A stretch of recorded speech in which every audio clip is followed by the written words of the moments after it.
Welcome to Something Positive for Positive People. I'm Courtney Brame. Something Positive for Positive People is a 501c3 nonprofit organization advocating for anti-stigmatizing, identity validating, sex positive, or pleasure positive healthcare.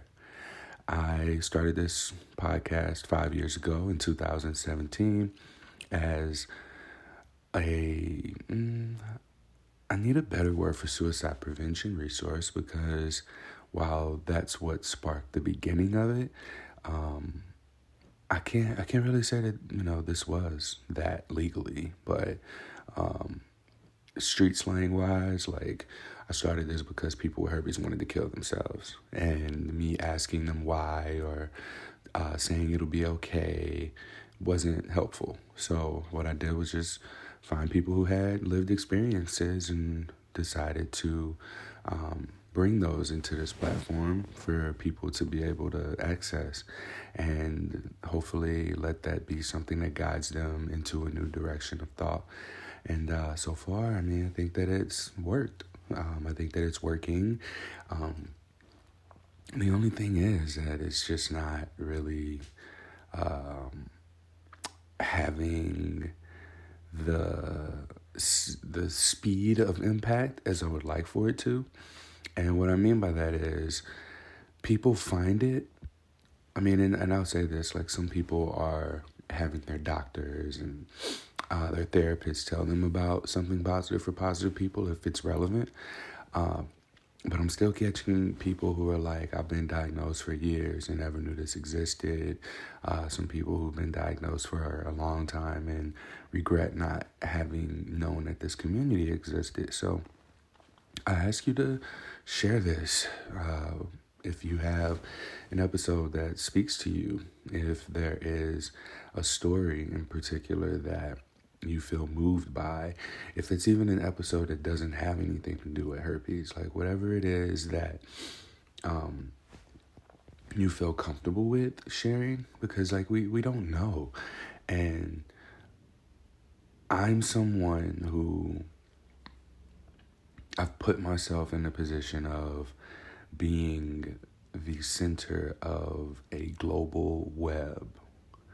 And that global web has so many connecting pieces, and people communicate through that web, and it comes directly to me. If I were to remove myself from this web, or if I were to be removed from this web, then the web would exist, but people wouldn't be communicating with each other. Like, I communicate through people's lived experiences that they share with me. I communicate to other people who are looking for these lived experiences that have been shared with me.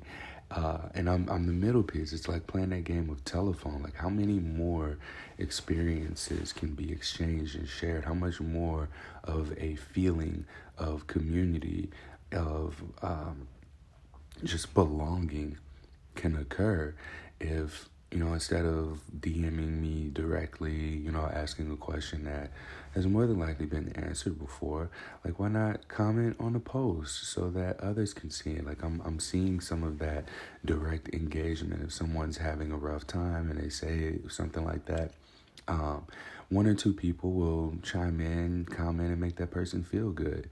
Like, it's expected of me to do that. Like, I'm expected to make people feel good after 5 years of podcasting and putting myself out there as the kind of person who, if you reach out to me, I'm going to give you support.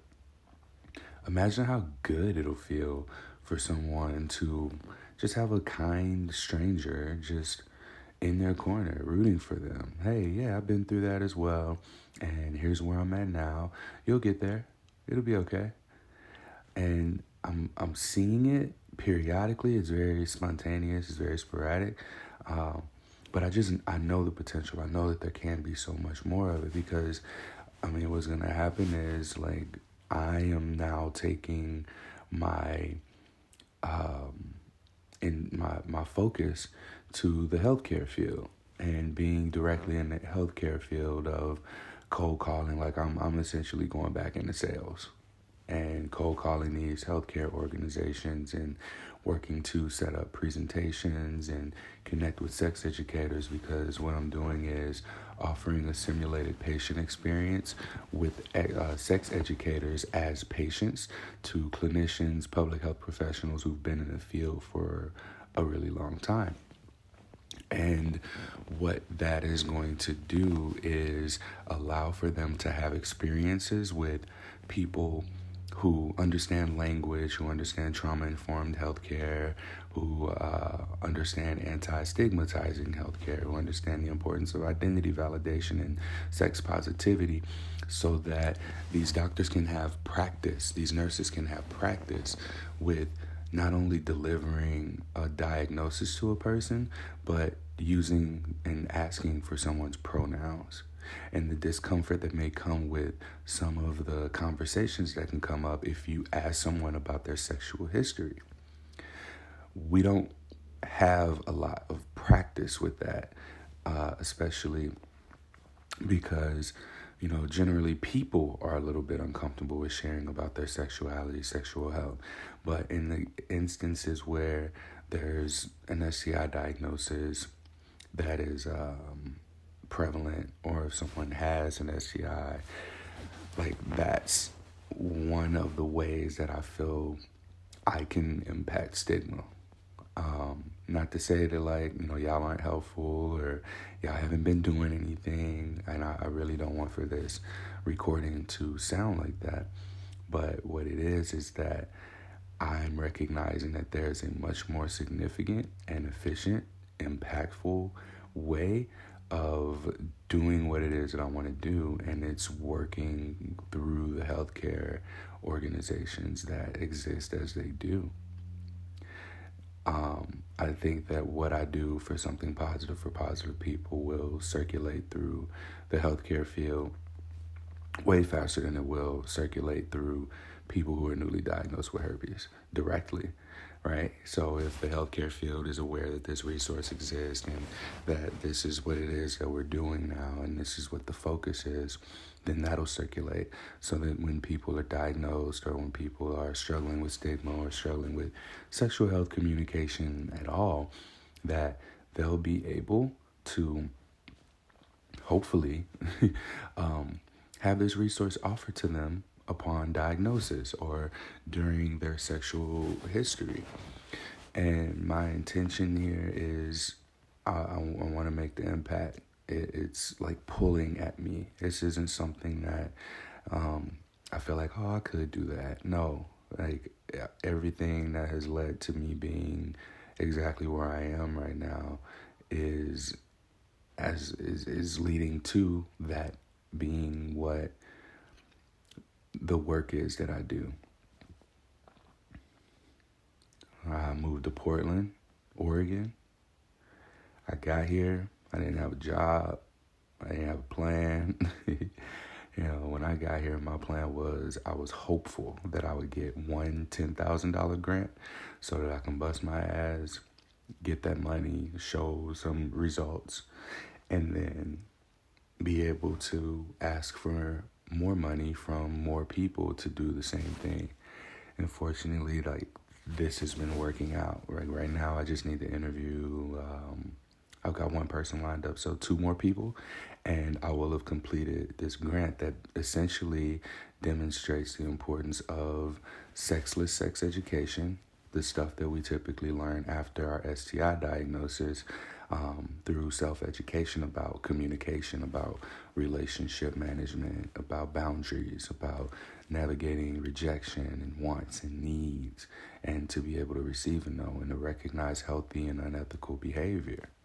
And also being able and willing to seek support in the event that there is a violation of a boundary, so that you can do something about it. Because some of us are doing a great job of having and setting boundaries, but we don't do a great job enforcing those boundaries. And if we are to enforce those boundaries, I know that we will have much more fulfilling relationships, because we're able to give people a framework of how to engage with us, how to interact with us, how to treat us. And most importantly, we're modeling how we treat ourselves and what we expect of them, like what the standard is. And in addition to that, the world of sex positivity is something that teaches that. Looking at how the kink and BDSM community navigates negotiations and how people tend to negotiate a relationship or a sex scene without even bringing up sex. Like, yeah, you'll say what you do and don't like, but aside from that, it's speaking to your needs, speaking to the other person's needs, learning and to have a communication exchange and dialogue around something that we do, and we regularly have assumptions of what that thing we do is supposed to look like, but we're co-creating that experience. If you've never co-created an experience of sex, you are missing out, or intimacy, or a relationship. Because it's not just, what do you like? Okay, I'm going to do that thing you like with no regard for what I like. A co-created experience is just like this reciprocal energy field of just like giving and receiving rather than taking and feeling empty. That's not what we're striving for. And I'm hoping to be able to teach healthcare providers to even navigate that. I think that with what I'm finding through this funded project is that there's two main things that people are concerned about when they receive a herpes diagnosis that a healthcare provider can mitigate right away. The two concerns are, how do I manage symptoms and how do I tell a partner? Easy as that. So if a healthcare provider can say something as simple as, all right, well, you may not have any questions right now, but one of the more frequently asked questions that I get as someone who diagnoses people with this just about every day is, how do I manage the outbreaks? How do I manage symptoms? So outbreaks are occurrences where the virus presents physical symptoms. You may feel it, you may see it, you may see it and not feel it, you may see it and feel it, you may feel it and not see it. But in the event that you have any of these episodes, what we can do is take medication, like an as needed medication, and that medication will be something that you'll just have to take twice a day for 3 days, and then voila, the outbreak will be gone. Otherwise, if you find yourself having consistent reoccurring outbreaks, if that doesn't work for you, then we can consider a daily suppressive medication. Here are some of the pros and cons to that. And then also another question is disclosure. How do I disclose to someone that I have HSV? Well, it's really going to be a matter of just speaking to them the same way you would just vetting someone about their sexual health status. You ask them what theirs is. Maybe you can offer up the last time that you were screened, what you were screened for, and perhaps that you learned that herpes wasn't something that was tested for unless you specifically asked for it, and you were diagnosed. A lot of people have it, and you manage it with medication as needed. I'm here if you have any other questions. And then they can just slip a plug in for something positive, for positive people, for people to go and listen to the podcast episodes in order to see if there's any other questions they have, and offer them the opportunity to come back with questions later if they have any. But for people to Google, like, it doesn't, I don't want people to go to Google. I don't want people to go to the herpes support resources. They should be able to get this information from their healthcare provider right away.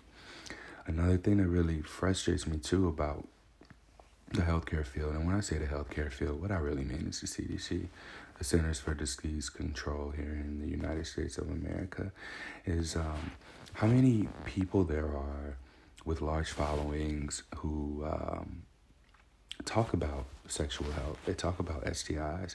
So many of us were diagnosed We learned on our own the reality of these things, and then we started talking to people, and now we're more of the go-to resource. I can't tell you how many people come to me like I'm a doctor, and I have to tell people, hey, I'm not a doctor, I'm not a licensed mental health professional, but what I can tell you is this: you need to talk to your doctor. Here is how you can talk to your doctor. And as far as the statistics go, I don't touch statistics. They're inconsistent. I don't want to give some information and then somebody come to me and say, well, this thing says this. It's not consistent. I can't tell you that if you do this exact thing, this will pass herpes on to someone. If you do these things, then it won't pass herpes on to anyone. I don't know. I don't have that. The information isn't out here. It's not available. And it's really unrealistic to expect information that speaks so concisely to that, given that me, a dude who's just been interviewing people for 5 years, has the largest survey information available for people who are living with herpes, and I'm standing on that until somebody can convince me or show me otherwise. Even Planned Parenthood has been trying to get 500 people to participate in a herpes study in the city of St. Louis, Missouri. That was in 2021. Where they are, I don't know. I sent emails just checking in. I ain't heard back. So I'm standing on it. Largest herpes survey, study, research, whatever, goes to Courtney Brame, founder of Something Positive for Positive People. Thanks to y'all. Thank y'all for participating and sharing this with people, because for so many people to have participated in the survey compared to how many people listen to the podcast and how many people I engage with regularly on Instagram, like these numbers were insane. I expected a couple of hundred people. My goal probably started out at 500, and then like to have gotten 1,149 people, man, that really shows what we as a community of people are capable of when we decide that we want to show up for something. So when we decide to show up, we get things done. And I really just appreciate y'all having shown up to this point, because I can't say it keeps me going, because what keeps me going is my own internal drive of seeing this through. I have a very strong, I think that we all kind of have this driving force of addiction within us that can be applied to something healthy or unhealthy. I haven't been masturbating. I did like twice, but there was a period where I didn't masturbate for a month. I looked up and was like, whoa, I ain't masturbating. And then I was like, oh, I haven't been watching porn. Whoa. And let me tell you that first orgasm after not getting off for a month, man. But in that time frame, I've been busy. I've been journaling. I've been working.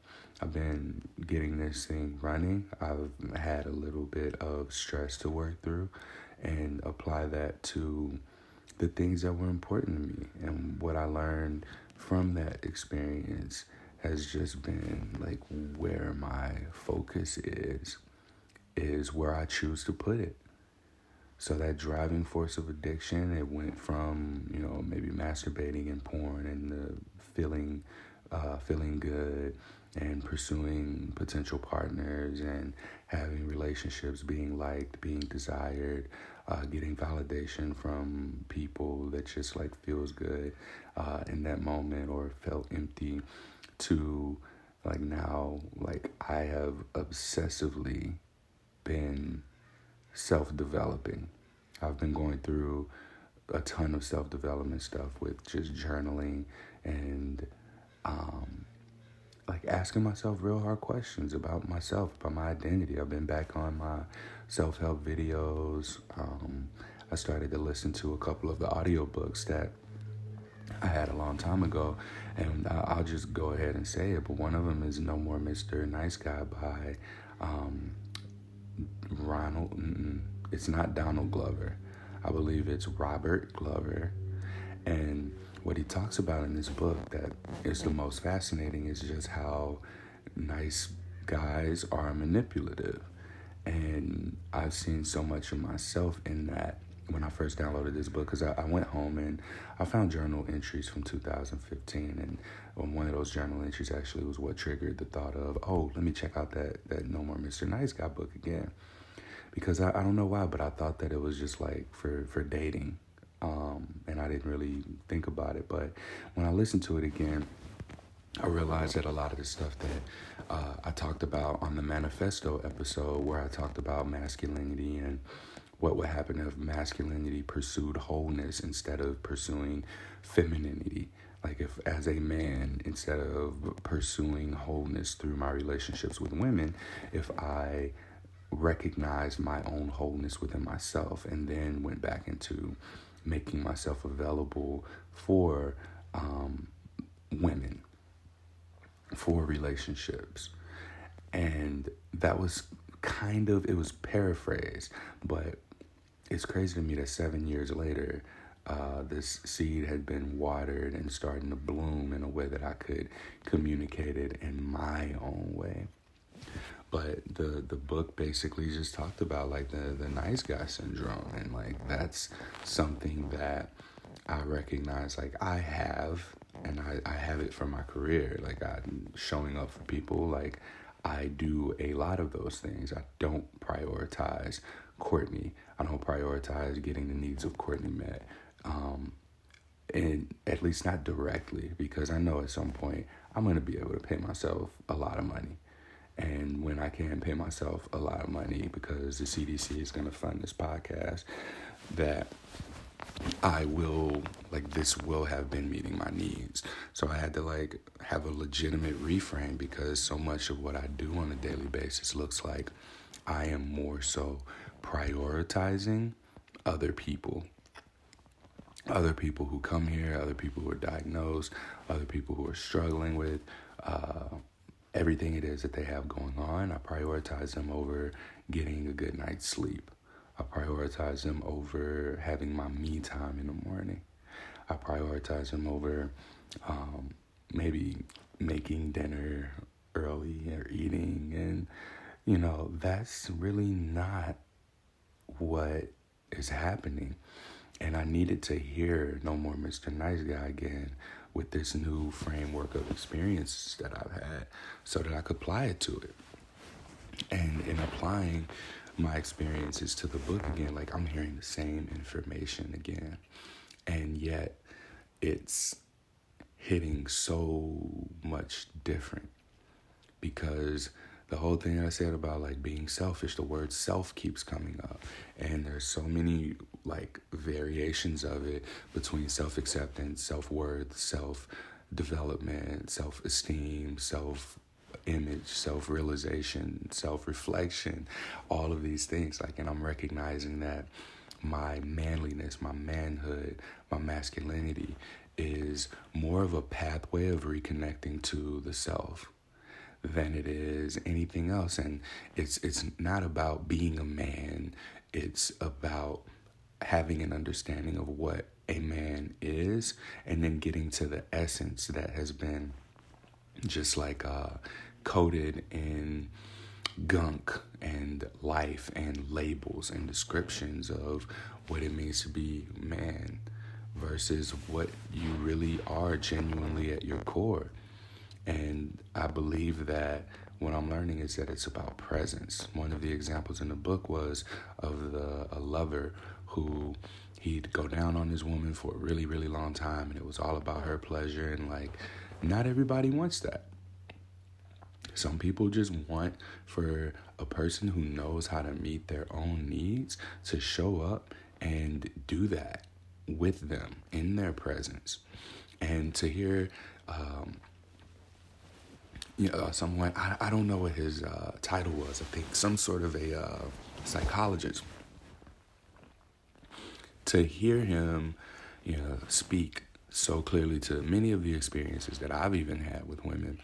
I think y'all know about her, the girl who was okay with me having herpes. We slept together, and then she wasn't okay with me having herpes. Like, I still think about this girl. It's been damn near a year. And I see so much of what I did wrong in that situation as a result of listening to this No More Mr. Nice Guy book. Like, yes, I was very direct and intentional about, like, yo, I want to date you. I want to pursue you. And some people might find that hot. Some people might not, right?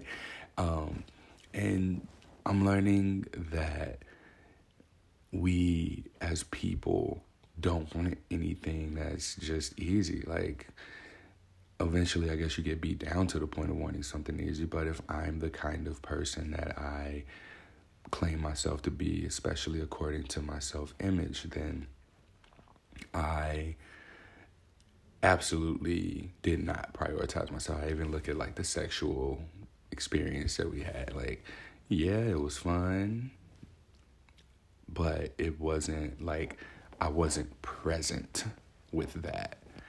And so being present looks like you sharing the experience of having an interaction and engagement where you demonstrate that you are capable of meeting your needs. You are capable of asking for what you need, because people want to give us what we need. They want to give us things.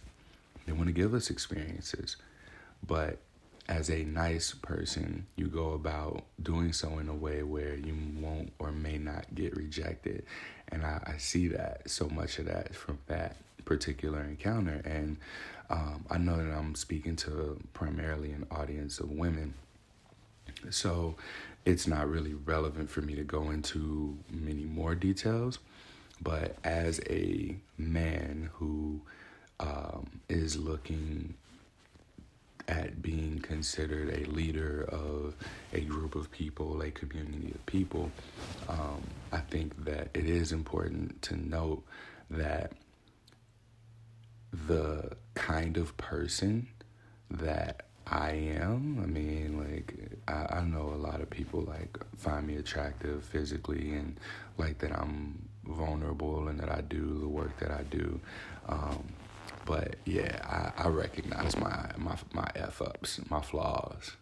And one of the things that I'm really working through right now is not necessarily compartmentalizing who Courtney is versus who Honmychest is, but it's more about recognizing that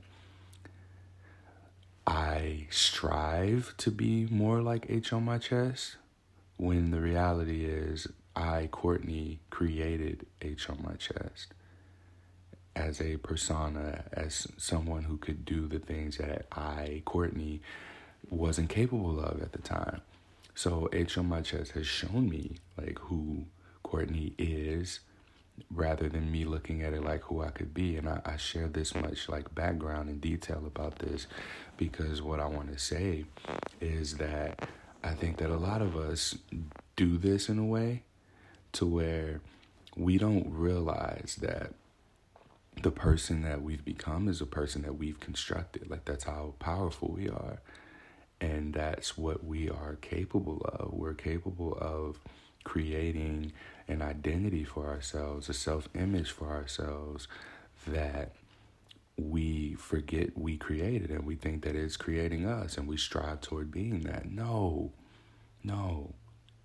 We found ourselves in a situation where we needed to be someone, and we were present in that situation. And in order for us to get through it, that's what we did. We created that version of ourselves that is, quote, strong enough to handle it, or that is focused on that thing and is capable of seeing it through. In my case, I've been reflecting on why my relationships have failed. Like, I was in an actual relationship with someone for it's been a month now since we ended things, but I was in a relationship for 2 months, and like I didn't even get a chance to announce it because there were things there that I, as a nice guy, overlooked, and I recognized that I wasn't being manipulative. I was like more so trying to ninja myself into recognizing, okay, this has the potential of being a healthy relationship. This girl's cute. She cooks very, very well. She takes care of her body. She's very intelligent. She's independent. She has her own job, her own money, her own stuff going on. And so much was like a positive on the surface, but intuitively there were just things that just did not fit, and I couldn't figure out why. If I prioritized myself, I would have looked at what my intuition was saying. I would have followed my gut, and I would have ended the relationship before it even started.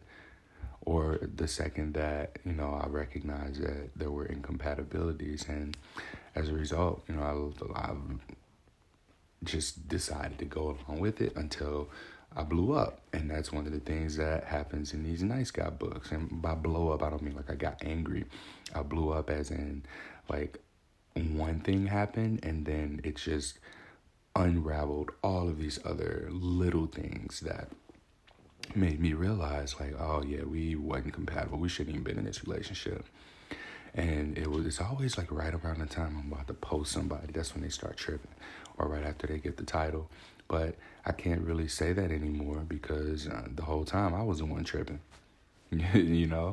And part of what I was able to revisit through listening to this audiobook, No More Mr. Nice Guy, was that I need to be selfish.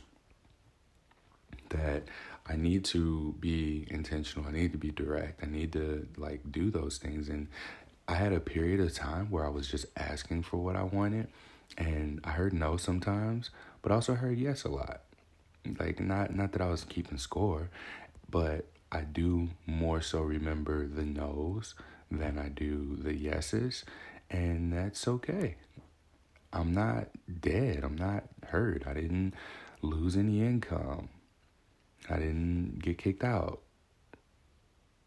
So for me, and this done turned into a whole thing about being about me, I had to recognize that there's two things. One of which is I am someone who is worthy of having my needs met and receiving. And then the other thing is that I've been doing this for the last 5 years. I've been asking for what I needed. I've been hearing no. I've been moving forward. I've been hearing yes through something positive for positive people. Like I ask people to interview, I ask for guests, and I hear no or a version of no that is avoidant. People will reach out, they'll get what they need from me, and then I'll make an ask and I just won't hear from people anymore. These are rejections. I'll apply for a grant, put hours into the application, and then I won't even hear that I didn't get it, right? So these rejections, these forms of rejection hurt significantly, and they hurt significantly in dating, in personal life, whereas so much more goes into them on a professional level, and yet there's no significance. I put so much more time and energy, effort, and passion into something positive for positive people. And I ask guests to, hold space. I send calendar invites now, and only to not hear from them the day of, or to hear from them after the fact, and they say, oh, hey, I'm sorry, I missed it. Or just to not hear from people at all. And those rejections don't hurt, but for somebody to, be okay with moving forward sexually and then not, that's consent, you can change your mind at any time, regardless of what the circumstances are. And that's something that I had to understand. This person was taking care of themselves. And I have not had much experience with taking care of myself. So as I speak to having created the persona of Honmychest as a way of meeting the needs of what my circumstances have been at a particular time, I'm finding that, maybe the time for that persona has served its purpose. I look at Tony Stark. Tony Stark was in a very, very dire situation. He had to create that iron suit and break out of the situation he was in. So he developed that iron suit, created an identity around it. He was Iron Man. He was Tony Stark, and then he was Iron Man. And then he became known as Iron Man for the Avengers movies. And then the Tony Stark needed to change and show up and recognize Iron Man didn't make Tony Stark. Tony Stark made Iron Man. And then he was just Tony. You'd see him a lot in his suit would be on him. He wouldn't have his helmet on. He could press a button and situationally become Iron Man, but he was always Tony Stark, and Tony Stark was the one who had character development. H on my chest served the purpose, like H on my chest had to be the supportive, emotionally aware, and available, and space-holding version of Courtney. Like, that was my Iron Man suit. This is my Iron Man suit. H on my chest. And as I speak through this, and I'm saying this for the first time, like, podcasting is a really great way of processing things. Like, yeah, I journal too, but for me to be saying this out loud with the accountability of speaking to and being heard by however many hundreds of people will hear this at the time of, over the time that it's been out there, like, it holds me accountable. And it also makes me understand that, like, when I say these things out loud and I'm hearing myself say these things out loud, it's doing something in my body. It's formulating, or in my mind too, it's formulating the beliefs around what it is that I'm saying, because right now, like, I'm speaking from my raw truth. And I've always had this draw to Iron Man because, so many people knew Iron Man was Tony Stark. So many people knew Tony Stark was Iron Man. But at the end of it all, like, Tony was always Tony. And when Tony needed to put that suit on and do things that, maybe Tony just physically was not capable of, he did it.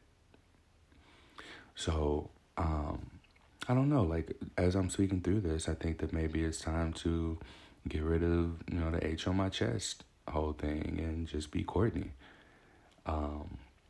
Founder of an organization, Something Positive for Positive People. And yeah, like, I ain't gonna be Courtney H on my chest Brame. That ain't gonna work because that's too long. We'll figure it out. But yeah, I'm recognizing how much more important it is for me to meet my needs, whatever those are. And, like, I can confidently say here that, like, my needs are, in relation to what I heard in the No More Than Mr. Nice Guy book, like, more life for myself. Like, I want to have more satisfying sex. I know that I haven't been having near as much sex as I want or satisfying, and then the times I do get it, I'm like, yo, what's up, let's go. Girls be like, oh my God, again? I'm like, yes. And so, like, I want more of that quality, and I recognize that that's gonna take some work. Like, I gotta step my shit up. Like, dressing wise, like, y'all see me on Instagram, I'm always in, like, a workout t-shirt and sweatpants, and my hair looks a mess. I always look like I just woke up because I'm always working. Like, my desk is at the foot of my bed. Like, there's about a 2-foot space between my bed and then my computer chair. I sit there and I'm doing shit. I'm making presentations. I'm reading stuff. I'm responding to DMs. I'm talking on the phone in voice messages, supporting people through potentially disclosing. I'm having therapy. I'm talking to the therapists that I work with to get people who are struggling with stigma into therapy. I'm checking in with board members. I'm updating my meeting notes. I'm doing stuff that I didn't know existed for running a business as a nonprofit that popped up on me out of the blue. I'm doing so much of everything except taking care of myself. So I'm actively making it a point for myself to do that because of revisiting this and just looking at the lack of success in relationships that I had just stemming from me not having a solid foundational relationship with myself and being real with myself and being real with other people about what my intentions are in the relationship, but not even what are my intentions with you, but like, what do I want for myself in these interactions? Like, I'm coming to learn that so much of relationships with other people really come down to, do I like myself in the presence of this person? Am I able to be present with this person? And I've not, while I talk all this shit about taking time in between relationships to, just be by myself and then I'll start dating again, what happens is I'm like depriving myself. And then I go into dating again because like I'll step out, dress up, and like be peak Courtney. And then somebody will, approach me most of the times, and then it'll be like, oh damn, this is nice, this is great, and then bam, like we start, like everything is so much better because it's not being compared to anything. So like going from an unsuccessful relationship to just like a new standard without comparing, like I'm not comparing anything to this person, because each time I end a relationship, no two relationships end for the same reason for me. And I do a real good job of like screening people who don't have the same character traits or behaviors of that caused the end of a previous relationship.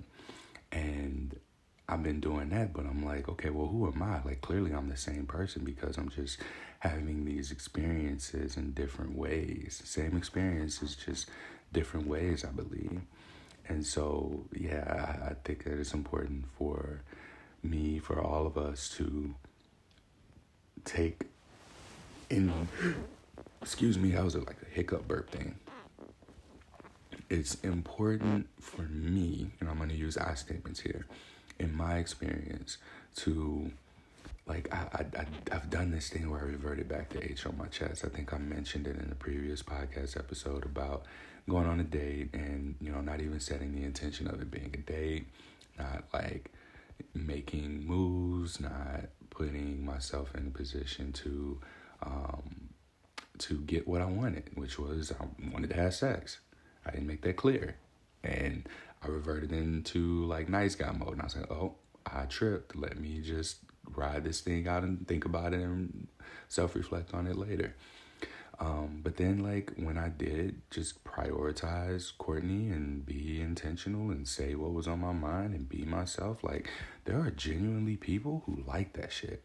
And it shocks me because for so long I've been taught that who I am is not like good enough. Like all these things at my core, but like I'm a fucking man. Like at the end of it, yeah, I'm a sexual man. I'm respectful. I only do things that are consensual. So it doesn't make me a bad person for wanting what I want. It doesn't make me bad for liking what I like. It doesn't make me bad for communicating that and making an effort and attempt to get my needs met. And so, like, I am learning this through practice of being Courtney, of being me, and I do this thing now, and you can take this if it works for you, where if I stumble across like an event that's coming up or something, I'll just put it in my calendar for the date with a reminder the week before, 2 days before, 2 hours before, and I'll buy tickets for it. Like I've done this with Tyler the Creator concert. Dave Chappelle was in town. I bought Jack Harlow tickets for way later. I bought Kendrick Lamar tickets. I bought tickets to these comedy shows. And one of the things popped up on me for tomorrow. For tomorrow night, it's a comedy show that's going to be filmed for HBO. And this was $5, y'all.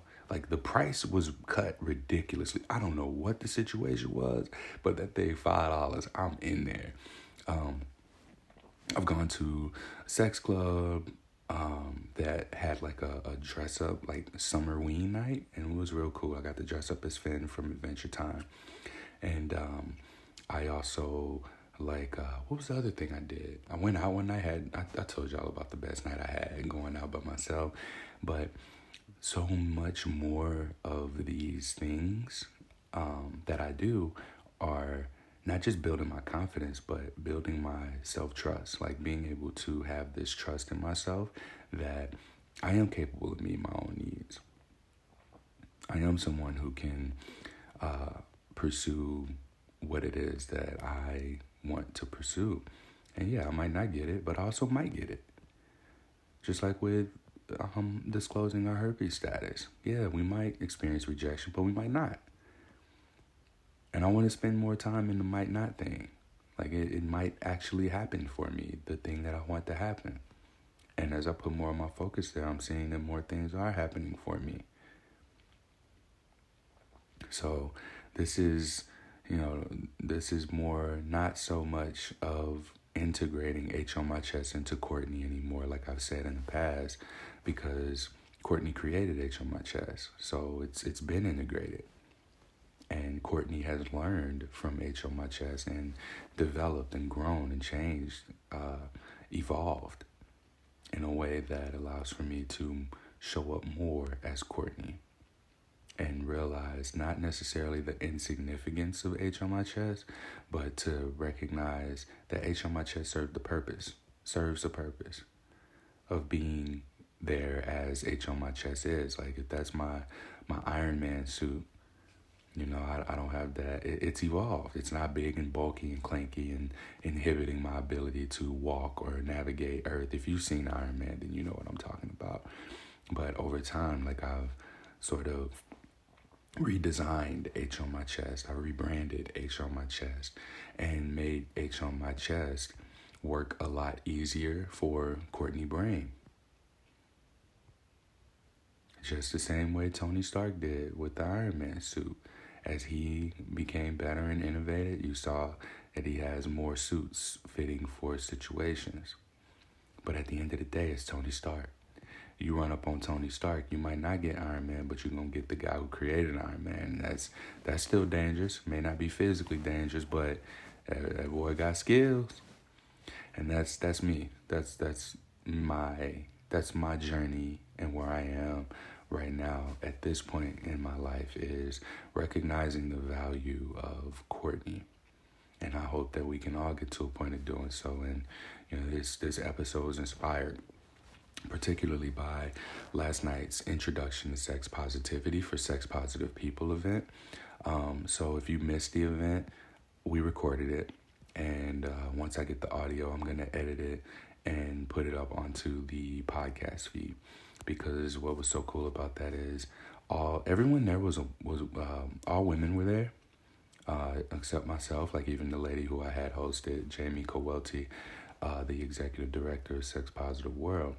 Even she was a woman, and it was one cool to see all these women show up, but two, just like it was very symbolic to what I see through something positive.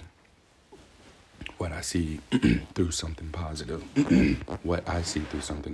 is that so many of the women who are here are the responsible ones for like initiating conversations with partners about sexual health, women who date men.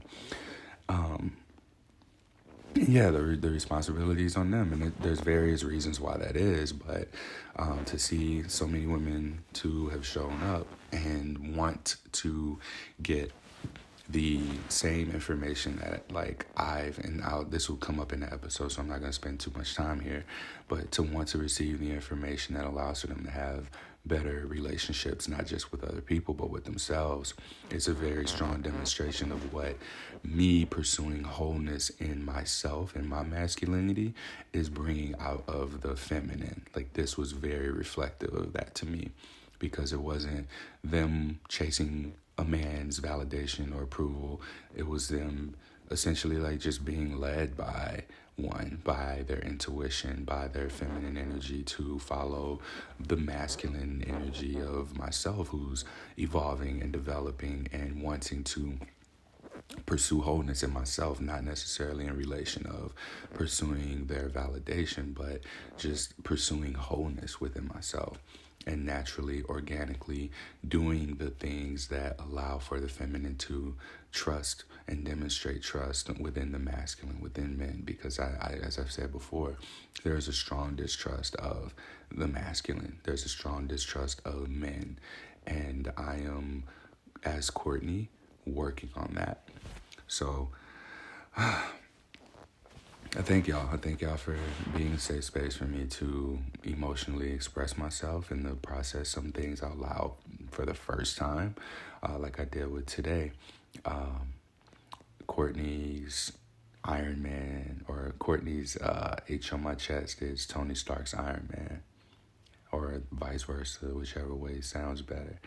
And yeah, I'm realizing how much more important it is that I be myself than it is for me to be H on my chest.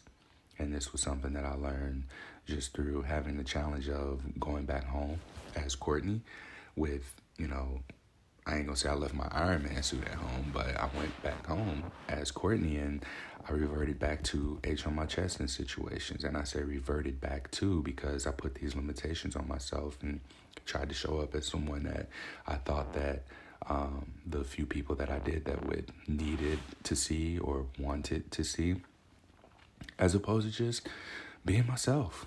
So that's again, this is something that I'm working on, and I think I got it. I think I got the next steps for myself. So I got my next journal prompt for sure.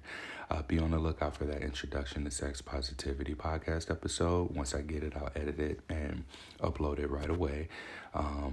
And also be on the lookout for this game-changing ass project that I'm doing through Something Positive for Positive People, bringing the simulated patient experience to clinicians and healthcare providers. If you've had a good or bad experience with a healthcare organization or provider, especially with getting tested, hit me up. Let me know, because this is what I'm doing now. This is my career. This is my business. This is what my business is. I got the money to start it. I got the money to collect the information that is going to allow for me to be able to go and ask for more money in order to do more of this thing that I am very confident is going to change the world. Best part about it is it doesn't require me being H on my chest to do it. It's Courtney. It's Courtney's project. And I thank y'all for supporting me, for challenging me, for celebrating me, for loving me, for showing up for me, for connecting with me. And as of right now, I can be found on Instagram, Twitter, Tumblr, and Reddit at H on my chest. But yeah, again, I'm Courtney. Yeah. Till next time, stay pleasure positive.